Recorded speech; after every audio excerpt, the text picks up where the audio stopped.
It's blessing that I can't remember. Please don't make me. I'm not going to sugarcoat this opening. This is one of the most frustrating cases I've talked about. Hello, true crimerers. This is the case of Stephanie Crowe. Viewer discretion is advised. Stephanie Crowe was born on April 12th, 1985 in Escondido, California, which is actually kind of crazy to me because I was born on March 29th, 1985 in Escondido, California. Stephanie was one of 3 children. She had a sister and a brother. Stephanie was described as a young girl who was full of life. From the moment she woke up in the morning to the moment she went to bed at night, she always kept herself just super busy doing things. Her mom said even at such a young age, Stephanie put like 100% into everything she did. But she was also still a kid, and she loved the Spice Girls. Her favorite movie at the time was Titanic. She sang in the church choir. She was a volunteer at the Escondido Library. She got along with her siblings. I mean, there were always going to be like sibling fights.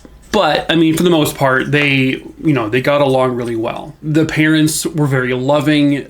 They did not grow up in a troubled home. Everything was basically normal. It was just your normal kind of all-American family until the day that it stopped being normal. On the night of January 20th, 1998, Stephanie and her older brother Michael were sharing the same pillow, lying on the floor, watching TV. They were laughing together. They were in good spirits. It was clear they loved each other. A couple hours after this, the family kind of all goes to their rooms and they all go to bed for the evening. Little did they know that a few hours later, their lives would be changed forever.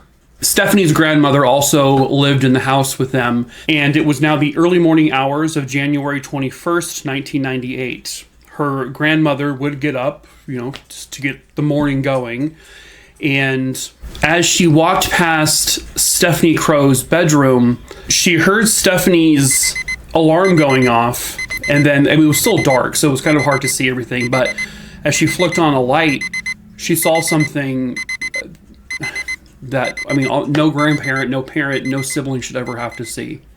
Stephanie was lying on the floor just in front of her bedroom door, so she was still in the bedroom, and she was just covered in blood. There was blood everywhere.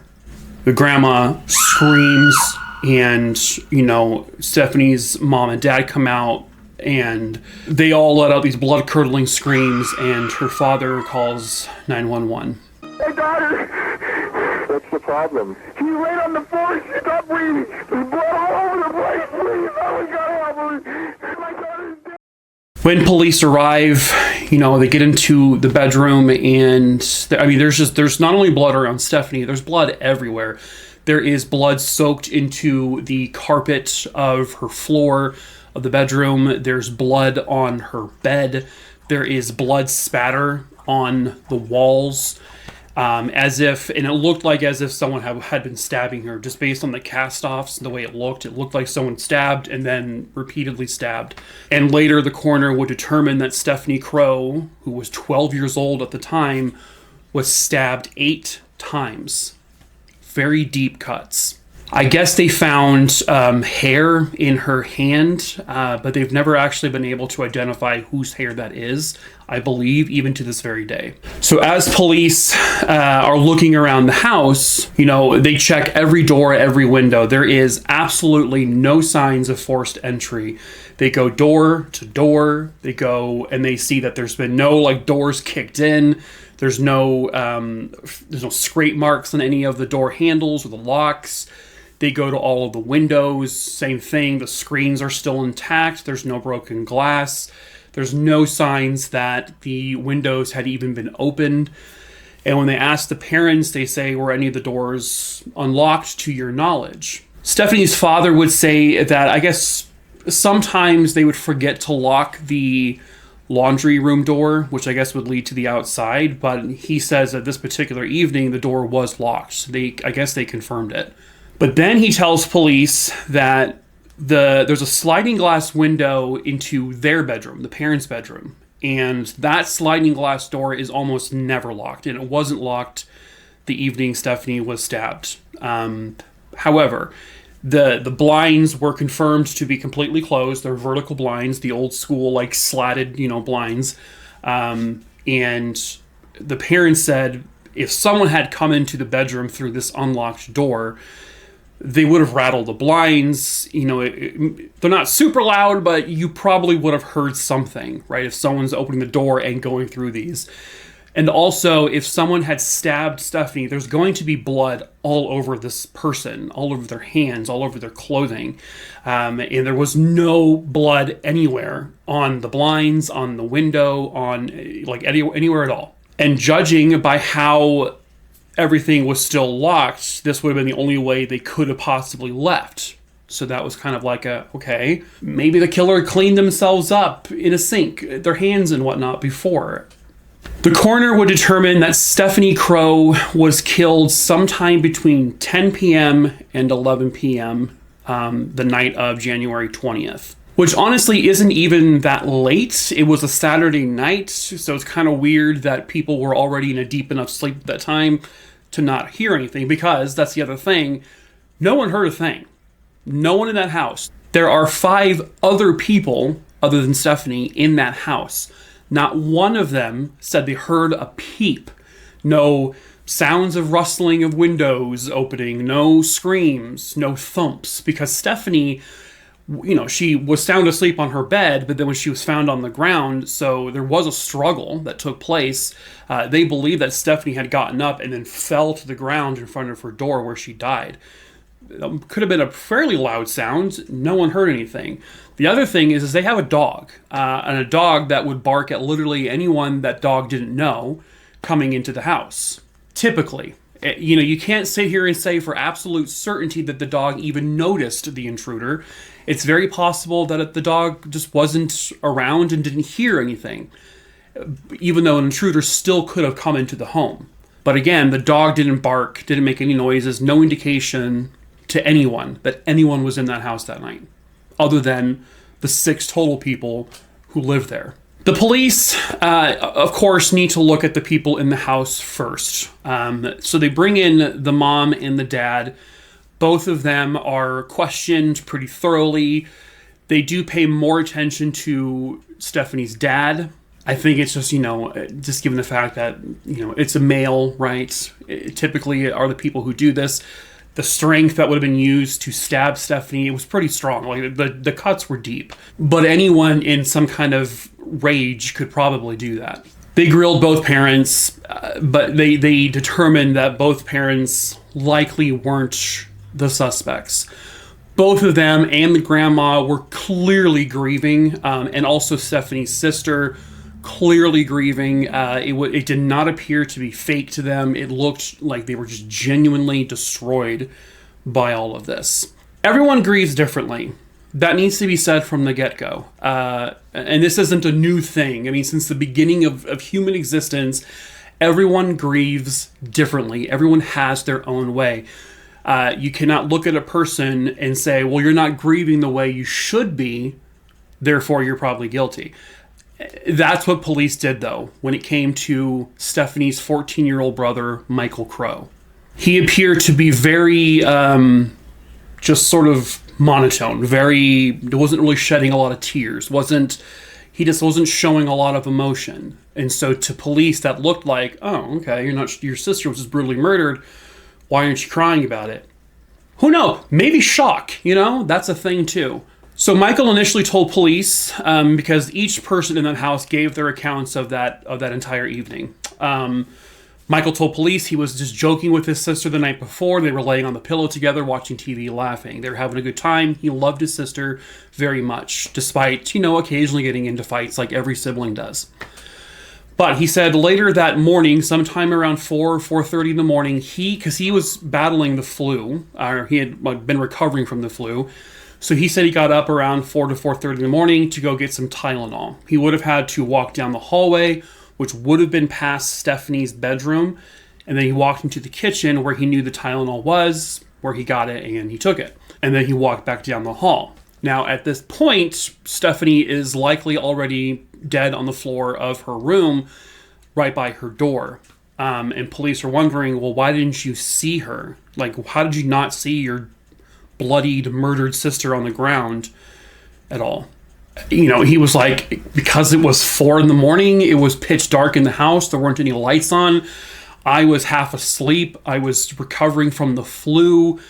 You're not the most attentive in the world. I mean, it was a very dark hallway. He just didn't see it. I mean, even the next morning, the grandma had to flick the light switch on even to see the body was there. But this was enough for police. Police were like, we think we've got our guy. We think Michael Crowe killed his sister. And they just honed in on him. And this is where it gets incredibly frustrating.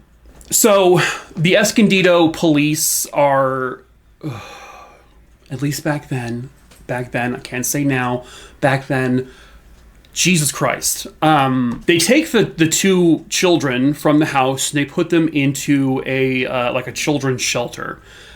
Because they needed to be separated because of all the ongoing investigation and all that, because the parents were being questioned. And they bring in, Stephanie's sister. They talk to her for a little while. They interrogate her, but they say, okay, she didn't do it. She's like 9 or 10 years old. And so they basically say, all right, you're on the clear. And they put her back in the shelter. Here's the thing. Police do not tell the parents that they are going to be interrogating the 2 siblings. They don't tell them. And they're both under the age of 18. It's California law. You're required to get the parents' permission to interrogate the kids. And or if the child they can say, yes, I agree to this by doing the Miranda rights thing. But it doesn't sound like that happened. It just sounded like they told the children, your parents approve this, so we're going to do it. But again, they focused on Michael Crowe. It was him. He did this into their eyes. For what evidence, for what reason? I mean, just hours after the murder took place, they had no reason. They just used his state of mind and the fact that they are convinced he would have seen the body. That was it. There was no physical evidence at that point to connect him to anything. So now I'm going to show you just a series of clips from the multiple interrogations of Michael Crowe. What I want to say from the get-go, from the beginning of this, is the police would interrogate Michael for, 10, 12 hours straight. They were not feeding him. They were barely giving him anything to drink. They were not letting him sleep when he was exhausted. They were just depriving this 14-year-old child of literally everything.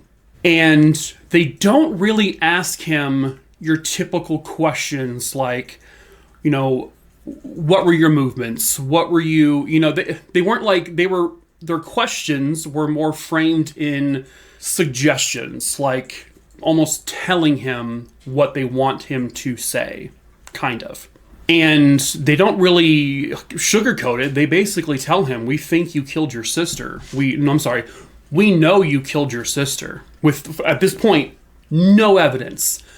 No evidence at all. We know you did it. So this first clip is basically Michael saying that he just feels like he's being treated as if he did kill her. Do you act like there's a question? I've told some people I wouldn't mind. What's the problem, Mike? I spent all day away from my family. I couldn't see them. I feel like I'm being treated like I killed my sister. And I didn't, and it feels horrible. Michael is repeatedly, over and over and over again, saying he did not kill his sister. He did not do it. He is very clear. Now, there are aspects of this interrogation that I can kind of like have parallels to the Brendan Dassey interrogation from the Stephen Avery, Teresa Halbach Making a Murderer case. Whereas like you have this young person being interrogated who's not totally understanding everything that's going on. But the big difference is like Brendan Dassey had a very known, very low IQ, was poorly educated. On the flip side, Michael Crowe appeared to be very, intelligent for his age. He seemed to be very poised. He seemed to be very aware of things. And he knew what police were doing. He knew police were basically telling him that he did this, but he was repeatedly denying it. I did not do this. I mean, for hours and hours and hours. At any rate, police then tell him, we're going to be doing a kind of like a form of a lie detector test on you. We're going to get this computer. It's called a voice stress analyzer. And so this is them explaining it. I'm here to verify what you're saying. Okay? We're going to work through this together. Okay? Okay. I can tell you, this instrument here, okay, is what they call a computer voice stress analyzer. Now you'll appreciate this, being into computers. So then, one of the questions they asked him was, do you know who killed Stephanie? Police don't show him any reports or anything. They don't show him the analysis, but they tell him that on that question, the voice stress analyzer indicated he was lying. That when he said no, I don't know who killed her. But they told him that he was lying about it. And so this was his response. It's okay. It's okay to feel the way you feel. I really, Okay, I don't know. Okay. I don't know why I'd say that. I swear to God, I don't know. Now detectives are pressing him more. They're saying, we know you did this, and we know you want to tell us. We know you want to confess. Looking at you right now, okay, and inside you're about ready to burst. We can't bring her back. She's gone.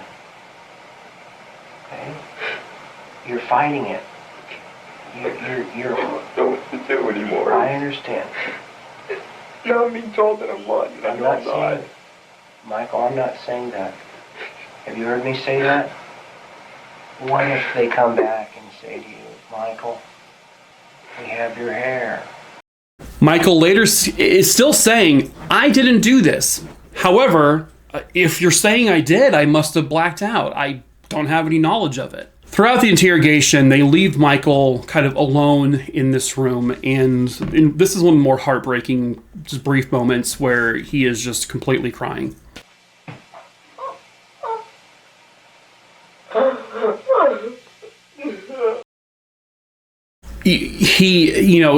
They're breaking him down mentally and physically again. They're not feeding him. They have not told his parents that they're questioning him. Even after they let him go back to the children's center, and then they bring him back the next day, they still don't tell the parents that they're interrogating him. But this kid is like swearing up and down he didn't do this, but now they're making him kind of think, maybe I did do this. They're telling me I did it, and now I just don't remember it, so I had to have blacked out, I guess. Now what? I mean, what are you going to do at that point? I mean, At that point, hypothetically. I would have to have completely blanked out and did it without knowing it. Because I don't know. Okay. Hypothetically. Could that have happened? No, not that I know of. Not that you know of.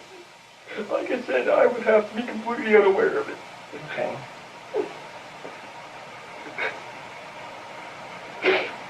Have you ever blacked out before? No, never. Okay, I believe you. I believe you. If I knew who did it, you would know. Everyone would know right now. Okay, why? Because whoever did it, if I ever find out, I'll hate them forever. I loved her. I loved her deeply. So then, police go to Michael, and they basically tell him, we found blood in your bedroom. Very difficult. You need to stay with me, Michael. It's very difficult for the person who did it not to get blood on him. Yeah. Okay? And not to transfer that blood to other parts of the house. Yeah. We found blood in your room already. God. We use processes called. Where'd you find it? Pardon me? Where'd you find the blood? I'm sure you know. What? God, I don't know. I didn't do it. I'll swear to that. Does that mean you can't tell me about the knife? What are we talking about? Okay. God. What are you talking about? You're 14? Yes. You got your whole life ahead of you, don't you? Yeah. God. Oh, God. God. Why? You tell me. Why are you doing this to me? If I did this, I don't remember it. I don't remember a thing. And you know what? That's possible. Here's the thing. They lied. There was no blood in Michael's bedroom. There was no blood on any of Michael's clothing. There was no blood on any clothing in the laundry room. There was no blood anywhere else in that house. Anywhere. Not a single drop of blood anywhere else. It needs to be said that it is legal for police to lie to suspects in an interrogation. This is not something that's abnormal. They do it all the time, and sometimes it works effectively. Sometimes it works, but for the wrong reason. Sometimes they get the wrong person to confess. Then detectives kind of say, well, we're here to help you, Michael. We're here for you. You're a child. You're 14 years old. Nobody's going to hold you to the same standards that they would some criminal on the street. Okay? You're going to need some help through this. And so I guess it's like by the second interrogation, after they have just broken him down unbelievably, barely feeding him, not letting him sleep much, they're beating him up mentally. He says, well, they ask him, how'd you do it? And he goes, well, I'm going to have to lie to you. I'll tell you, I guess, how I could have done it, but this is all going to be a lie. God. Don't want to. It's blessing that I can't remember. Please don't make me. You have my personal guarantee that the help you need to accept this is going to be forthcoming. That is what the system is geared for. I want to go down that path. No. Cut it out. Cut it out, Mike.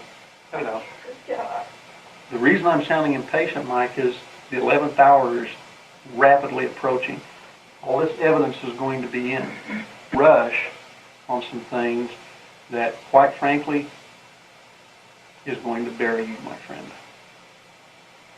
And you need to head that off at the pass. You need to take the step over here first, but hit with this avalanche. I have this overwhelming feeling that I killed her, but Okay, For let's some hear. reason, Let me hear about. Let me I hear don't know about. why I feel that way. Let me hear about it. But it won't, I'll lie. I'll have to make it Tell up. us the story, Michael. That night, I'm better. She couldn't take it anymore, okay? So, I got a knife, went to the room, and I stabbed her. How many times did you stab her? Send me a lie 3 times. Tell me what the truth is. The only reason I'm trying to lie here is because you presented me as too fast. One, I was definitely afraid of. I'd rather die than go to jail. Okay. Where'd you get the knife? I don't know what I did. What did you do with the knife afterwards? I don't know what I did with the knife. Give me some of these details. I don't know. Not your hollow lying. So when they go into like the whole, why would you do this, Michael? Michael finally kind of breaks down and kind of discusses some issues he had with his sister. Yeah, she loved me. She made me feel worthless. She was like a threat to me. Everything I did, she could match. That wasn't right. I was in my own world. I let my body take over. My body was doing some nightmare. I didn't, I only know I did it now because she's dead. Now, the issues that Michael discusses, everyone pretty much believes is genuine, but it doesn't mean it's connecting him to the murder of Stephanie. So now that they have their confession, which Michael even stated, I'm lying about all of this, but I'm just telling you what you want me to tell you because that's the options you've given me. He's not stupid. He's responding intelligently, but he's also being told he did it as a 14-year-old child. So you have to be like, you have to understand, he is still a kid, and it breaks him down. So then they tell Michael, why don't you do us a favor? We're going to give you a pad of paper here and a pen.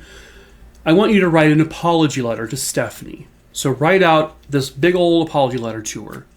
Say all the things you wanted to say to her and apologize that you killed her. Write it out in this letter. Jesus Christ. So they leave him in the room alone with this pad of paper and a pen, and he writes out this long letter. And in that letter, he says things like, they are putting me through hell, and I guess I think that's what I deserve. He also writes, if I did do this, then I'm insane. He also writes, the only way that I know I did this is because they said I did this. And then he says something along the lines of, I want you to know that if I did do this, I wasn't myself when I did it. So even in this letter, where they're looking at the words and they take this as another confession, he's even suggesting that I didn't do this, but if I did, I have no recollection. One kind of bizarre clue they found in Stephanie's room, I guess written on her windowsill, were the words kill, kill. And they said it looked like kind of, childish handwriting. And so they kind of put that with like the letter he wrote, like, yep, signed, sealed, delivered. It's him. He did it. Boom, we got our guy. When they asked him, well, where's the knife? And he, I showed you, he said, I don't know where the knife is. So later on, he suggests, well, maybe he got the knife from a friend of his 15-year-old friend, Joshua Treadway. So then detectives bring Joshua Treadway in for questioning. And the reason why is because when they go to Joshua Treadway's house, because they're now trying to find this murder weapon. As they're searching his house, they hone in on Joshua's bedroom. They go to his bed and they lift up the mattress, and lo and behold, underneath the mattress, they find a knife. So detectives bring him in for questioning. They once again lie. They tell Joshua that Michael said he helped him kill his sister. But Michael never said that. Michael only said that he only suggested, maybe I got the knife from Joshua. I don't know. Like one of those passive things. But he never said that Joshua was involved in anything, but police lied. So here's a clip of kind of a lot of the stuff they talked about with Joshua. The evidence is going to screw you to the wall. What do I do with Josh? I charged Josh with the murder of 12-year-old Stephanie Crowe. That's the only option I have. Why? Josh had the murder weapon. Now, we've talked in depth with Michael. We've talked in depth with Aaron. Who's to say they're not blaming you for this whole thing? That's what I'm afraid of. Okay, wait, stop. I knew that Michael was supposed to go in there and sort of take care of keeping Stephanie quiet. And Aaron was supposed to go in and take care of the business. It was going to happen, and I was going to dispose of the knife when it was done. Michael came back a little while after that, and he was rinsing the knife in the sink. Joshua says, well, I was just the lookout, I guess. I was out there just to make sure no one else came in the house. But it was Michael inside, and our friend Aaron Hauser. He was the one that was chosen to do the deed. So, 15-year-old Aaron Hauser, he was brought in by detectives. I don't have any clips of his interrogation, but he was extremely adamant. He goes, I don't know what they're talking about. I had no involvement in this. I did not kill Stephanie. I have no idea who did. Didn't do anything to do. I had nothing to do with this. But then police were like, okay, well, how would you have done it, hypothetically? What the So he just makes up a hypothetical story about, because based on the knowledge that the police have told him, he makes up a story. He says, I guess this is how he would have done it, because that's what they asked him. Again, he's a 15-year-old kid. They asked him to tell a hypothetical story, and so he obliged. But they took it as a confession. So all three boys were now charged with the murder of Stephanie Crowe. They had no physical evidence to place the other two boys, the friends, in that house. They had nothing. There was no indications that they were ever in that house.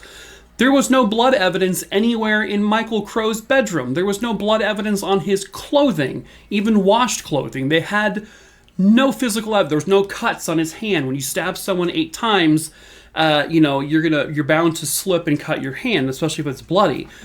There was nothing. There was no indications of any scratches on him. Nothing. When police would look at the knife that they found underneath Joshua's bed, they themselves even said, well, this couldn't have been the murder weapon because it wasn't long enough. The cuts in Stephanie were so deep that this knife could not have possibly done it. All three of these boys were brutally interrogated without the permission of any of their parents. They were really not given a Miranda reading. These police officers were, worst. These are the worst interrogators I've ever seen. And I hate the people who interrogated Brendan Dassey, but these guys are awful. Meanwhile, they're not actually investigating anything. They're just like, okay, Michael Crowe did it. We're not going to go out there and look at other possibilities. It's him. We're done. So whoever killed her is now just kind of out there roaming around, and every moment that goes by, they're not investigating him. They're getting away with it. Well, the boys finally catch a break. It's revealed that on the night Stephanie was murdered, there was a man, a vagrant, a homeless man, roaming around that neighborhood. Multiple confirmed sightings of this man roaming that neighborhood, who was peering into windows, who was potentially trying to break into homes. He was arrested the night that Stephanie was murdered. Not in the neighborhood, but he was arrested, I guess, like 400 or 500 yards away, they said. But there was no connection made, I guess. When he was arrested, they took his clothing because it looked like it had like stains and stuff on it. So I don't know why they took it, but they did. When the attorneys who were representing one of the three boys found out about this, they're like, whoa, this guy was in the neighborhood. This guy had these weird stains on his shirt, and you have that shirt. We want to run that for evidence. We want to test it. And so they take this red t-shirt that this man was wearing, and on that shirt, they noticed there were little spots kind of around the shirt. Spatter spots, as if someone had stabbed someone and gotten, and sprayed the blood on their shirt. They test those spots. It's confirmed to be human blood. Then they run those blood stains against Stephanie. 100% match. Stephanie Crowe's blood was on the shirt of this random vagrant homeless man. His name was Richard Tuitt. Prosecutors argued that the shirt was looked at the night he was arrested and said that there was no blood on the shirt then. But then I guess now there was. Seems a little fishy to me. But there's photos of the guy wearing the shirt, and when they zoomed in on him, you can still see the spots, like on the guy's shirt. So now that they found Stephanie's blood on this man's shirt, finally, the three boys are released. Charges are dropped. Not to mention, they also had gone to the state Supreme Court, who ruled that all three of those interrogations were done illegally. They were coerced confessions. They were allowed to be lied to. You are allowed to lie to those suspects, but they did not get parents' permission for every interrogation. They did not properly Mirandize the three boys. So anything those boys said could no longer be used because those things were gotten illegally. So Richard Tuitt went on trial in 2004 for the murder of Stephanie Crowe. He was found guilty, and he was sentenced to just 17 years in prison. At that point, the three teenagers, Michael, Joshua, and Aaron, were by the courts declared legally innocent, meaning they now know that none of those boys had anything to do with this murder. They were innocent, didn't have anything to do with it. In 2011, Richard Tuitt would go to the Supreme Court with regards to his conviction. Because there were issues in testimonies of witnesses who saw him in that neighborhood that night, and they cannot, this is insane to me, but they can't prove that the bloodstains were on the shirt the day he was arrested. They presented some situation in terms of cross-contamination that maybe Stephanie's blood had somehow gotten on this man's shirt while being looked at as evidence. So unbelievably, his conviction was overturned and he was given a second trial. Prosecutors presented that they had proof that Richard Tuitt was in that neighborhood within hundreds of yards of Stephanie's house that night. They had proof of it. He was being a peeping Tom, looking into windows, trying to break into homes. And again, they had the shirt with blood on it, and they said, how on God's green earth would Stephanie Crowe's blood be on this man's shirt if he didn't kill her? This whole idea of cross-contamination is insane because it's like random spots of blood. And the shirt was looked at finally, like tested, well after the murder. How on earth would there have been any fresh blood to have dripped onto this man's shirt? It doesn't make sense. But then the defense brought up a good point, that there was no physical evidence that Richard Tuitt was actually in the house. They had nothing to connect him to it. There was none of his DNA in the house, none of his DNA on Stephanie. The hair that was in her hand didn't belong to him, didn't belong to anyone that was potentially a suspect in this. There was no fingerprints, there was no anything. There was no physical evidence to put him in the house. And then on top of that, they confirmed all of the doors and the windows were locked except for that one sliding glass door in the parents' bedroom. But how would he have entered that bedroom and not disturb the blinds enough to wake them up? It's not impossible. He could have done it. They could have been heavy sleepers, and they just didn't notice. Why did the dog not bark? Because maybe the dog was somewhere else in the house and the guy was quiet enough where the dog didn't hear anything. It's possible. If it was him, how did he not leave any blood anywhere else in the house, especially on the blinds and the window? He could have cleaned his hands. He could have washed his hands. It's not impossible, but it's also not provable. And that's the problem, is nothing was proven that he was in that house. But then why was her blood on his shirt? How was her blood on his shirt? Could it have been cross-contaminated? I guess. It's possible. But that is the only evidence they had. And unbelievably, during his second trial, he was found not guilty. And he was released. He was put back out into the world. And now, to this very day, it's, July of 2023, no one has been convicted of the murder of 12-year-old Stephanie Crowe. But here's what we know. Stephanie Crowe didn't do this to herself. Stephanie Crowe was stabbed 8 times in her own bedroom. There were 5 other people and a dog in that house. No one heard a single thing. The dog made no indications, no barking at some stranger in the house. There was only one unlocked door, a sliding glass door, that someone could have entered. And it's possible that someone could have entered and not disturbed anyone. But who was that person? To this day, it's not proven as to who it was. Could it have been an inside job? I guess. But there was also no proof anywhere else in the house. Anywhere. Nothing on clothing. Anything. That anyone in that house stabbed Stephanie. And what would be the motive for any of them? A sibling rivalry between her 14-year-old brother and her? How many kids across the entire country have sibling rivalries? Almost all of them who have, brothers and sisters. Most of them don't kill each other. It's possible, though. It is possible. But there's more physical proof to show that this Richard Tuitt guy killed her than there is physical proof that anyone in that house, including her older brother, did.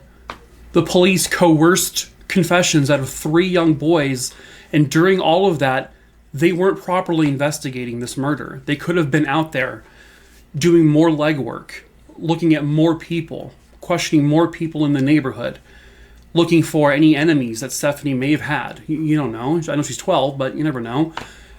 They didn't investigate anything. They just honed in on this boy and then his 2 friends, and that was it. And so they just wasted time. And now it's like, who did it? Who killed Stephanie Crowe? Someone did. And whoever did it got away with it. If it wasn't Richard Tuitt, and it wasn't her brother, and if it wasn't any one of the brother's friends, that person never was looked at, and to this very day is walking around a free person. And that person is very likely still alive. This wasn't that long ago. Surely someone somewhere out there knows the truth. Someone knows who killed Stephanie Crowe. Perhaps that someone is you.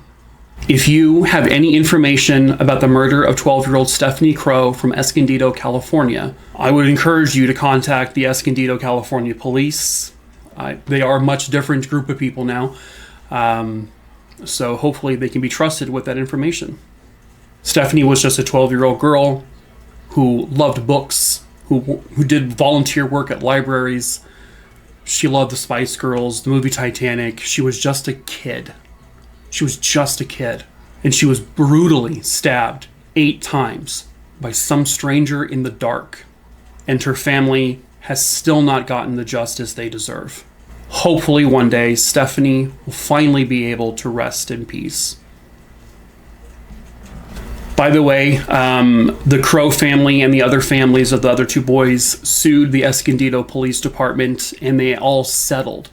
I know that the Crowe family was awarded $7 million for all the crap they put that poor child through.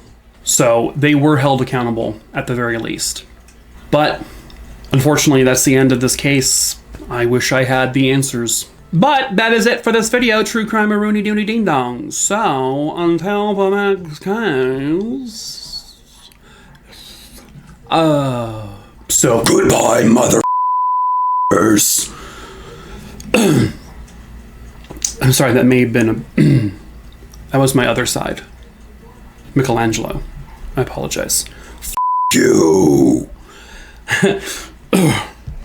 Sorry about him. He hasn't had his cheeseburger today, so bye. 10 people are left dead, over 30 people injured, and the mystery of whodunit still remains to this very day. Hello, true crimerers. This is the case of the 1978 Holiday Inn fire. Viewer discretion is advised. This case occurred in Greece, New York, back in 1978. And it happened at the Holiday Inn, which was located at the time on West Ridge Road. On this November 26, 1978 day, there were roughly 200 or so guests checked into the hotel. It was basically fully booked. The bulk of the guests that particular evening were actually from Canada. There were a ton of tourists there. There were also 2 wedding parties at the hotel that night, and there was a singles gathering, I guess, that were there in the hotel as well. Just a minute or so before 2:30 a.m., a fire started. It originated in a stairwell on the first floor, and this storage area contained a lot of paper products. Once this fire started, it moved very, very quickly. The stairways, they would later say, acted as if they were chimneys, and it caused the fire to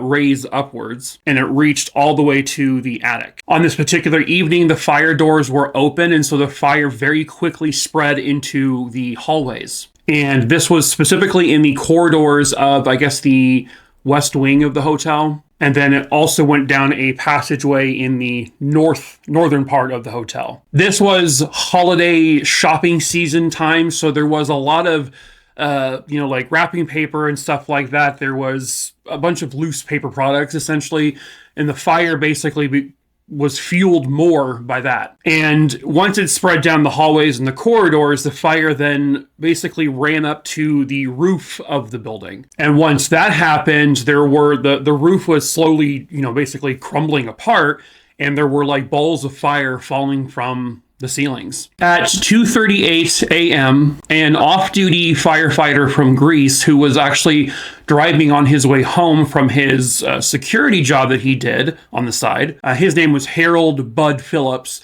He would radio in from his car because he spotted the fire from the road. And then another man, a former chief of a fire department there, He was also on his way home. He also noticed the fire. He also radioed it in. So when Bud Phillips, he drives into the parking lot of the hotel, and he already starts seeing kind of guests trying to flee the hotel, because at this point there were guests who were aware now of the fire, and he is essentially trying to help guests safely exit the building. And then the second individual who noticed the fire pulled into the parking lot, and then he too began to assist with helping get people out. By this time, 911 has been called, and there are literally hundreds of firefighters that would eventually arrive to the hotel. For the following 2 hours or so, almost 2 hours, the fire just ravaged this building.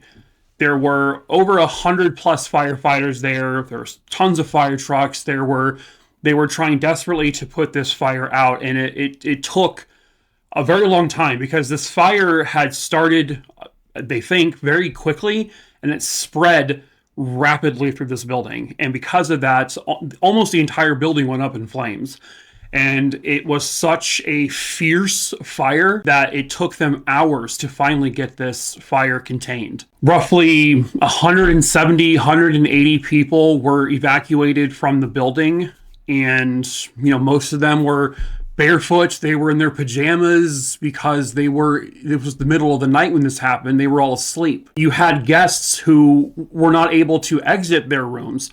And so at that point, there were several guests who had to climb out of their second floor windows and jump down to the ground. And it's, 16 degrees outside at that time, as it was very, very cold. There were also guests on the third floor, and they were jumping out of their windows as well. Some of them got injured from jumping out, but it ended up saving their lives as well. By 4:43 a.m., the majority of the fire had been contained. More than 90% of the building's west ring roof were gone, completely just decimated. And the damage within the hotel was extreme. I mean, this hotel was absolutely destroyed by this fire. There was no more roof, essentially, for most of the hotel. Rooms were completely charred out. There were, the beds and everything were almost gone. And unfortunately, at the end of this, once the fire was fully contained and they were able to enter the building safely, they found 10 bodies inside.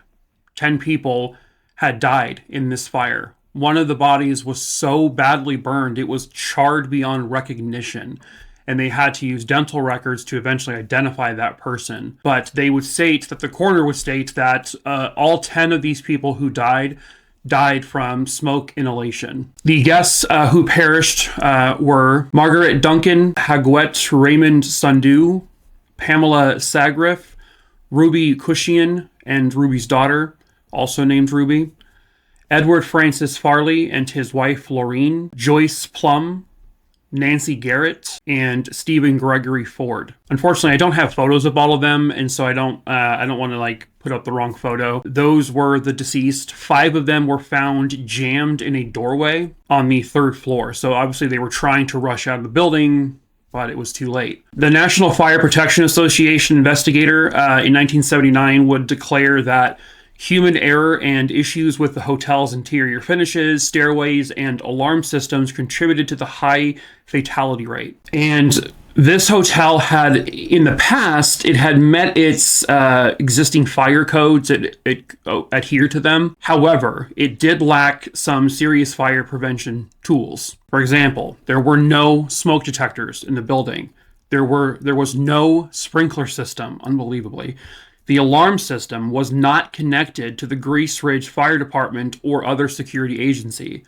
There was only one vertical firewall between the 2 wings of the hotel, and the alarm system consisted only of one bell in the middle of each of the 2 wings' 5 floors. And those bells were not all that loud, so the guests probably just didn't hear it. This happened during a string of other fires that occurred, and those fires occurred. The starting point was in the basement of these other buildings, and so there was a point where they thought, are these all connected? But they were never able to conclude that the Holiday Inn fire was connected to those other fires, which primarily happened in apartment buildings. Now, immediately after the fire happened, in that immediate couple of days, The fire chief at the time in New York determined that the evidence would show that there was no proof that the fire was intentionally set. But that was just after a preliminary examination of the scene. But then soon after this, there would be other experts involved and other, firefighters and stuff that would say, well, this fire spread rapidly, way too rapidly. It was such an intense fire, and the speed in which it took over this hotel was more consistent with saying that someone actually did set this fire on purpose. They would essentially have their task force set up at the hotel for the next month or so trying to investigate this. Through this investigation, they would reverse their initial thoughts that this was not intentionally set. They would then switch to that this was very likely, or actually almost pretty much positively, an arson. That someone did, in fact, start this fire with intent. They found evidence that there was a flammable liquid that had been poured, deliberately poured. And this happened in that storage area where the fire originated from. And then someone set that fuel, that flammable liquid, on fire next to the storage room that contained a massive amount of paper products. And that's why they set the fire in that particular area, because they knew it would spread quick.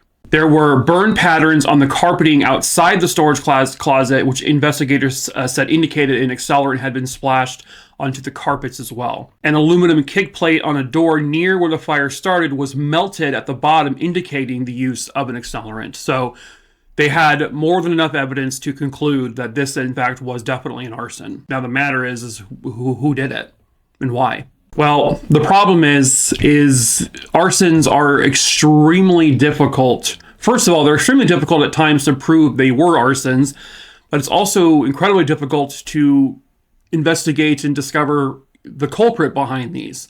Because usually when someone sets a fire of this nature, they're long gone. They're not anywhere near the crime scene before the fire even engulfs the building. And because it's a fire, it destroys evidence. So it'll burn away any traces of like fingerprints or DNA or anything of that nature. So it's very, very difficult to find out the who. And as a matter of fact, decades would go by and there still is no answers as to who did this. Their theories would change over the decades. Some people would say this was not an arson. Then they would go back to saying it was an arson.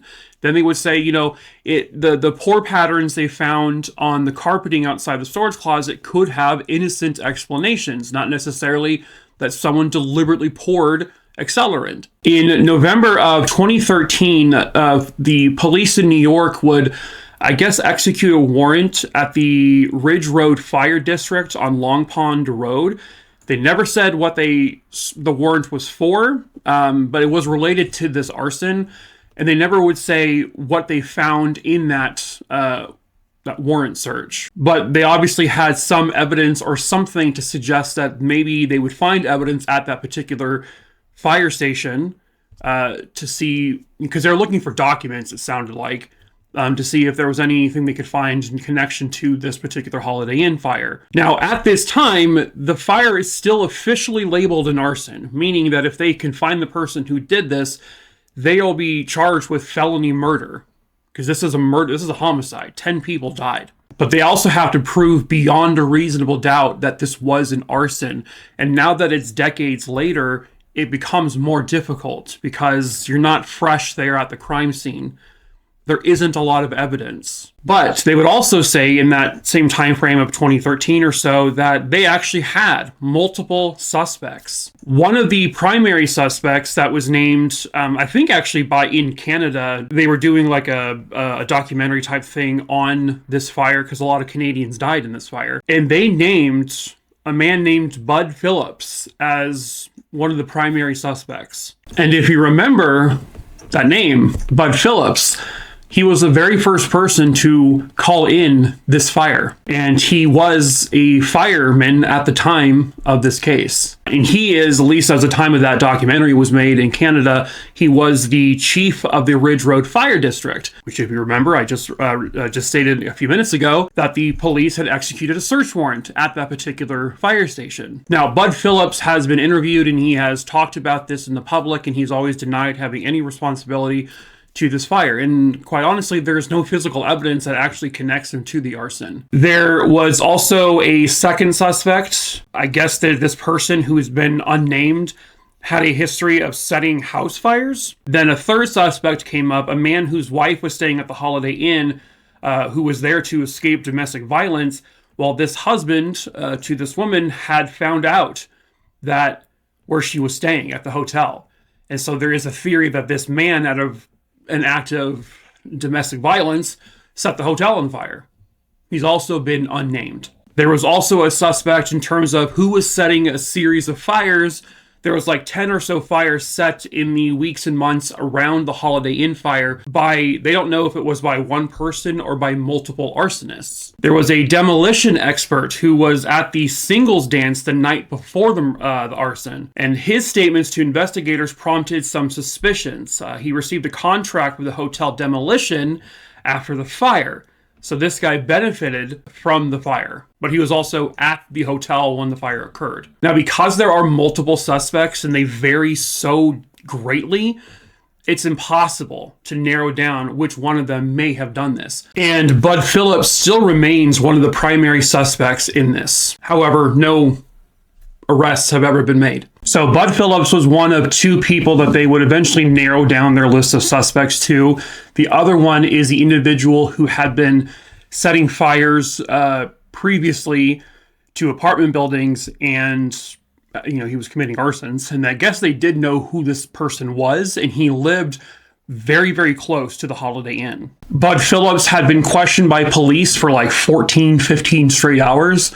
He gave alibis, and he has been cooperative with police, and he's gone on to serve, as a fireman and now a chief, or at one point was a fire chief. And, he's never shied away from talking about it. It doesn't sound like he's really truly the guy who did it, but that doesn't mean he didn't. And that's kind of where this story stands today, is that it's unsolved. Nobody knows who started this fire. Nobody knows why. All they really know is that 10 people were left dead. Over 30 people injured. A building destroyed. A building was eventually demolished. And I think a Red Robin, a restaurant, purchased the land and built a restaurant on top of it. But there's always that reminder of this fire. It's always there. And after decades of investigating this with no evidence, and this may be impossible to solve. It may literally require a confession in order to solve this, because fires destroy evidence, so they have very little, if anything. But somebody somewhere out there might know the truth.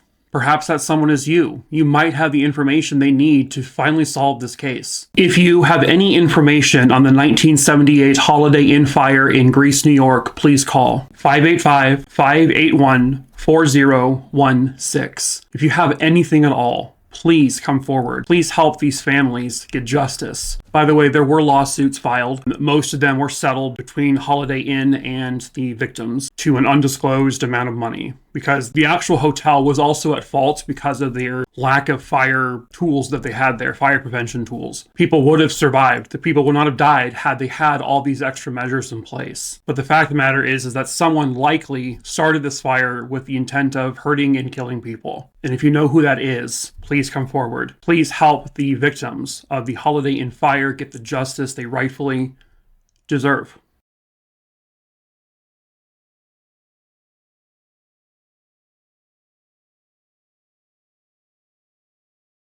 A teenage girl just wanted to have fun on spring break, but unfortunately it would end in her murder.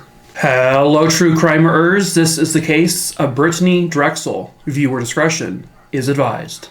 Brittanee Marie Drexel was born on October 7th, 1991, and she lived her whole life in Rochester, New York. Brittanee was one of several siblings. She had a pretty big family, and she was really, really close with her family. She loved her brothers and sisters. She was close with her parents, and spending time with family was always something that was really important to her. But she also, was a teenager, and she had a lot of friends. She was pretty popular. She was your kind of typical teenage girl. She loved to go shopping at the mall and just make new memories with her, her circle of friends. She was carefree and energetic. She was someone with a very infectious personality. Like if the group was down, she could make everyone feel, happy. She did really well in school. She got good grades. And also in school, she loved playing soccer. She was a super fast runner, and she really excelled when playing soccer. Her dream was to become a nurse, an OB nurse. She wanted to get married, and she wanted to have a couple of kids, and she wanted to raise her own family. By April of 2009, Brittanee's parents were going through a divorce, and it took an emotional toll on Brittanee. Right around this time, it was also spring break, and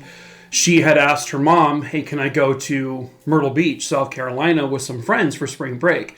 Her mom, not really knowing the adults that would be accompanying this group, she said, no, I'm sorry, you can't go. So the mother and daughter got into a little bit of an argument over this, but then eventually Brittanee said, hey, can I just cool off by going to my friend's house tonight to spend the night or for the weekend? And her mom said, yes, that's fine. But what Brittanee's mom didn't know was that Brittanee and these friends were going to be going to Myrtle Beach. And this was a roughly 800-mile trip. So Brittanee would get to Myrtle Beach on April 23rd, 2009. The whole time, or at least at first, her mom and her siblings just figured she was still in Rochester. Brittanee also had a boyfriend at the time named John Greco, and he knew of Brittanee's plans. He just at first did not tell Brittanee's mom either. He, however, was not on this trip to Myrtle Beach. Brittanee and her boyfriend would keep in constant contact through text messages and phone calls while she was there. On April 25th, 2009, they were messaging each other back and forth very, very consistently. I guess at one point, Brittanee texted John, spring break is not going as I expected, and it didn't sound like she was having as much fun as she thought she was going to have. Apparently, Brittanee got into kind of an argument with some of the older teenagers who were there with her. And so she texts John, like, I feel alienated, I feel alone on this trip. Brittanee did say that she ran into another one of her classmates there that she had not gone on this trip with. His name was Peter Brozowitz. She said he had been staying at the Blue Water Resort and that she had planned to go visit him. It would be at about 9 p.m. that same evening when all of a sudden Brittanee's texts to her boyfriend just stopped. No phone calls, no responses, nothing. This was a concern to him because she was keeping in constant contact. So what he would do was he would bite the bullet and he would call Brittanee's mom and say, listen, I can't get a hold of Brittanee. And begrudgingly, he told the mom, she's not in Rochester, she's in Myrtle Beach. And her mom obviously was super mad at this. So her mom immediately contacts the authorities in Myrtle Beach after herself trying to get a hold of Brittanee but failing to do so. And at first, law enforcement seemed a little reluctant. They were like, listen, this just happened. We don't even know if he's missing. You're out of contact for a couple of hours. We don't have proof a crime has taken place. And so her mom got into her car and she drove to Myrtle Beach herself. She was like, I have this intuition, this feeling, something is wrong, something happened to her. And she said, I'm going to go get my daughter. I'm going to go find her. The authorities in Myrtle Beach, once Brittanee's mom arrived, they were kind of still going with this. She's a teenager. This is a teenage runaway situation. She'll be back. But then Brittanee's mom managed to get herself on the news. And that put a little spark underneath the police's butts. And they're like, oh, shit, yeah, okay, we're going to go look for her too. They knew from the conversation that the boyfriend had with Brittanee that Brittanee said she was going to be visiting a friend named Peter Brozowitz and that she was supposed to meet him at the Blue Water Resort. So police would go to Peter and interview him, who they described as being a little snarky, a little dick. He said Brittanee did go to the resort. He did see her, but then she left, and then other friends came over to hang out with Peter at the resort. Through alibi witnesses and through numerous other pieces of evidence, they were able to corroborate that Peter was where he said he was when Brittanee would have potentially disappeared, have been taken, or whatever may have happened to her. They also looked heavily into her traveling companions. There were two of them, like the teenage girls, and they were also able to corroborate where they were the entire time. Police did recover CCTV footage from the Blue Water Resort. They saw Brittanee walking in at 8:33 p.m., and this is the actual image of her entering the building. 15 minutes later, they have footage of Brittanee leaving the resort, and she is with nobody. Nobody's following her. Nobody leaves after her within several minutes, and so it doesn't even look like she was followed out. Her demeanor walking into the resort and then leaving the resort, both really normal, like she was just her happy, normal self. She seems comfortable. She does not look like she's concerned about anyone looking at her or following her or anything. The final text message she sent to her boyfriend was at 8:58 p.m., which would have been just a couple of minutes after she walked out of the hotel. And then after that, Brittanee Drexel just fell off the face of the earth.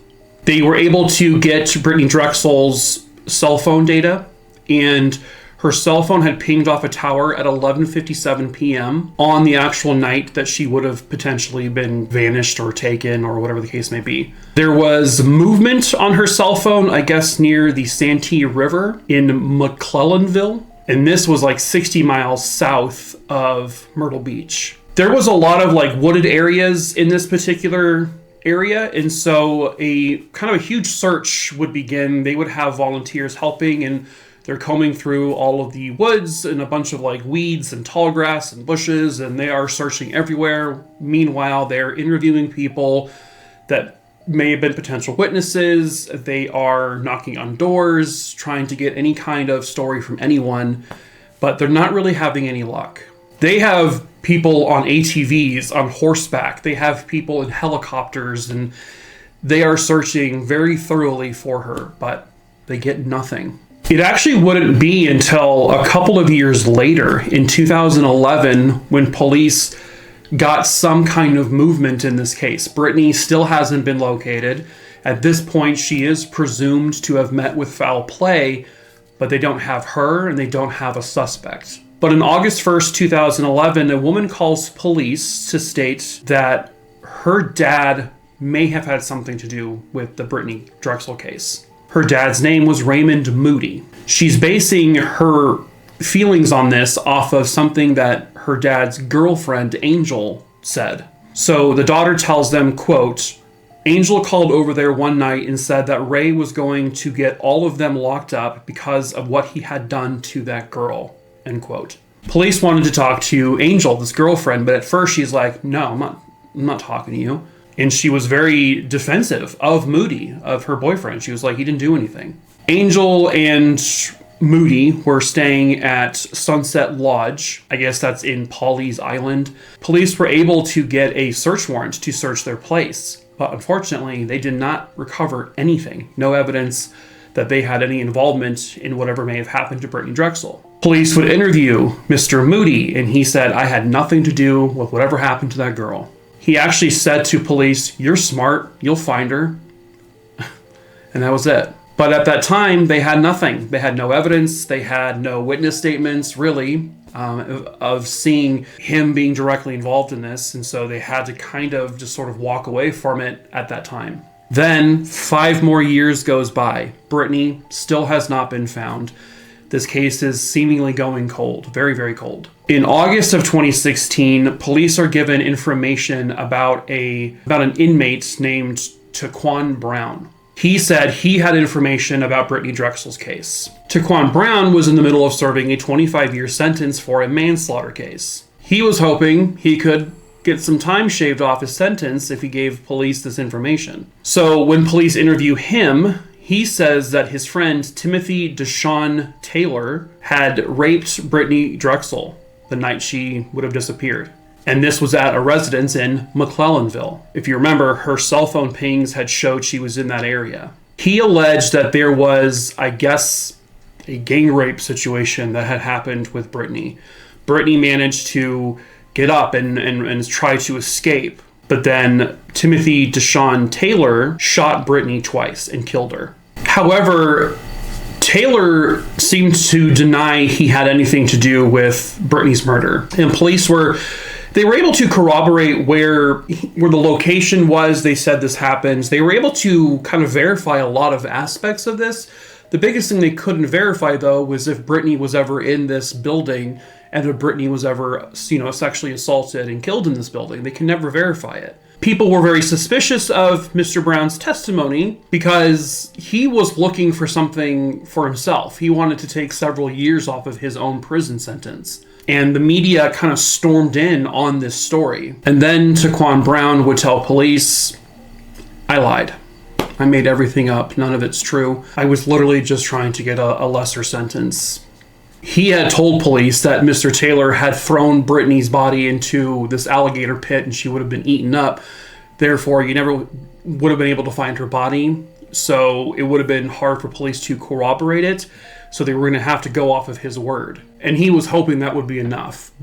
But it wasn't, and he caved and said he lied. And now police who wasted all this time investigating these allegations were all right back to where they started. Nowhere. They continue to search for Brittanee. Her mom is essentially living down in South Carolina now, just in hopes of finding her daughter. The search never really stops. I mean, the big searches stop, but they're always having people out there combing through certain areas, going certain bodies of water. They're searching on boats. They are dredging the waters. They are still going through all of the wooded areas and these kind of grid searches, hoping they'll find anything, something to find where Brittanee is or was. But they weren't having any luck still. Then, May of 2022, this is now 13 years later after Brittanee initially disappeared, a defense attorney would call the local prosecutor's office from where Brittanee disappeared. This defense attorney said that their client has information about the Brittanee Drexel case. This potential witness, this client, said he will not speak with local police. He wanted to speak with the state police. The client was a man named Ray Moody, a name they've known since 2011. He was adamant that he does not want to be in the state system. He wants to be locked up in a federal prison. Ray Moody would then agree to talk with the authorities, and he sat down and he basically confessed. Moody said on that night, he and his girlfriend Angel were driving down the road, and there is CCTV footage corroborating his vehicle driving down this road, where I guess earlier you could see Brittanee kind of at the top. She had been walking across this, where the sidewalk. Then not too soon afterwards, you see Mr. Moody's vehicle. And, at that point, Brittanee is never seen again. But she had been leaving the resort where she was visiting her friend, and that's when they spotted her. He says they pulled over next to Brittanee and asked her, hey, do you want to smoke some pot with us? I don't know if she said yes or no or what the case was, but she ends up getting in that car in some way, shape, or form. And they go back to this campsite that the couple would frequent. He says they were all having a good time. They were smoking pot. These two grown adults were doing this with this 17-year-old girl. And then he said Angel, the girlfriend, left and it was just him and Brittanee. He then just flatly admits, at that point, I raped Brittanee and then I strangled her to death. He then, I guess, before Angel returned, would bury her body underneath a tree by this, grove. As he was recounting the story, he was just calm, cool, and collected, like it didn't bother him whatsoever. He was a monster. What the motive was, he just wanted to have sex with this teenage girl, and then he had to kill her because of it. On May 11, 2022, Raymond Moody would lead police to where he buried her body. And they did find skeletal remains, which they were able to eventually confirm were that of 17-year-old Brittanee Drexel. Raymond Moody had been a level 3 sex offender even back in 2011 when police initially got his name. They were told in 2011 that there was a really good chance that he had done something to Brittanee, but they just never had, I guess, the evidence to ever move forward with it. And who knows if they ever would have if he hadn't come forward himself to just confess. On October 19th, 2022, Moody would plead guilty to murder, kidnapping, criminal sexual conduct, and he was sentenced to 2 life sentences plus 30 years without parole. He will never be released. Brittanee was in the wrong place at the wrong time.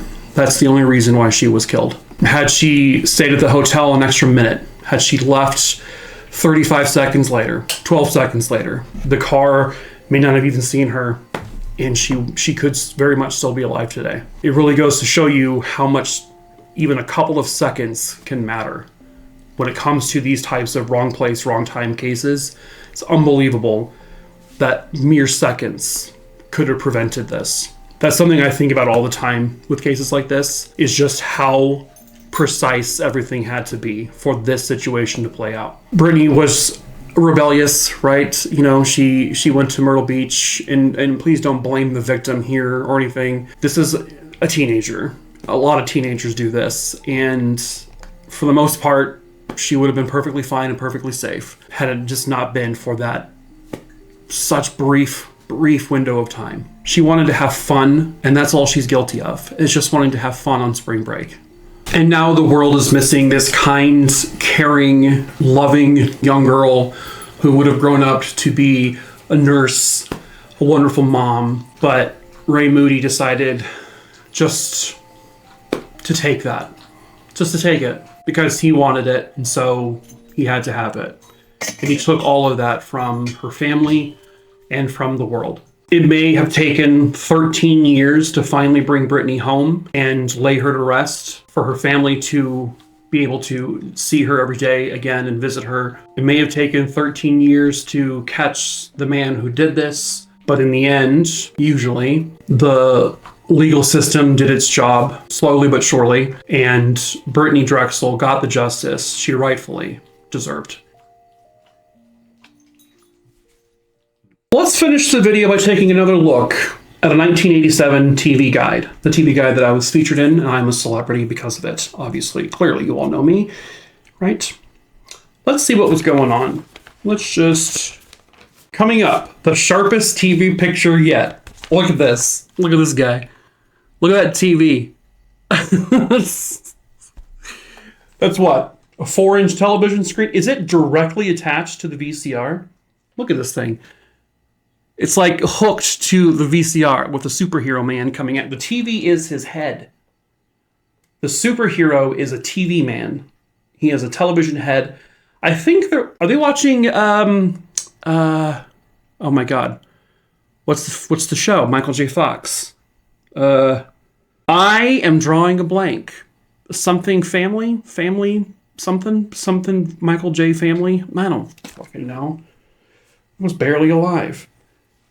The cassette appears identical to the familiar VHS cassette. Oh my God, that is the oldest sentence I've ever said. The Super VCR's picture, in fact, is so good, it's expected to inspire the manufacture of new and better TV sets, a new standard of quality. With your 12-inch big back TV, that TV probably weighed 400 pounds. You needed 6 people to move it. But hey, it's got sharp pixely pixels. What was on television? Let's see.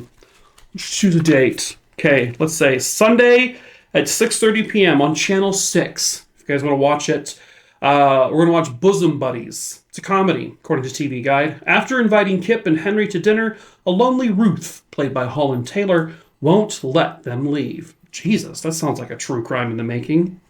She kidnapped him. She murdered them both, and she hid them under her porch. Oh, Charles in Charge was also on. A sprained ankle forces Buddy, Willie Anus, to stay with Charles and jeopardizes his debut in a school play. Oh, no. As well as Charles' romance with the production's leading lady. Charles in Charge, blah, blah, blah, blah, blah. I don't remember the Disney Channel. We had to pay for the Disney Channel back in the day. It cost money to have the Disney Channel. All right? Now you have an app that costs money. We've come nowhere. A very after-school special. A very special after-school special. Read between the lines. Casey worshipped his grandfather as the smartest man on earth. Now he's discovered that Gramps can't read. He's got to help him. But how? So little Casey has to teach him how to read. Tomorrow at 3 p.m.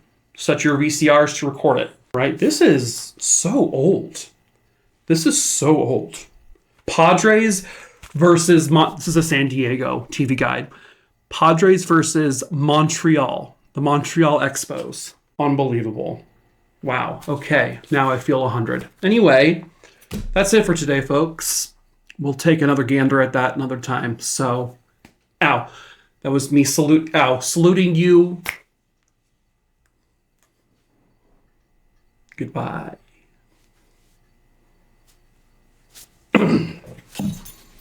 Okay.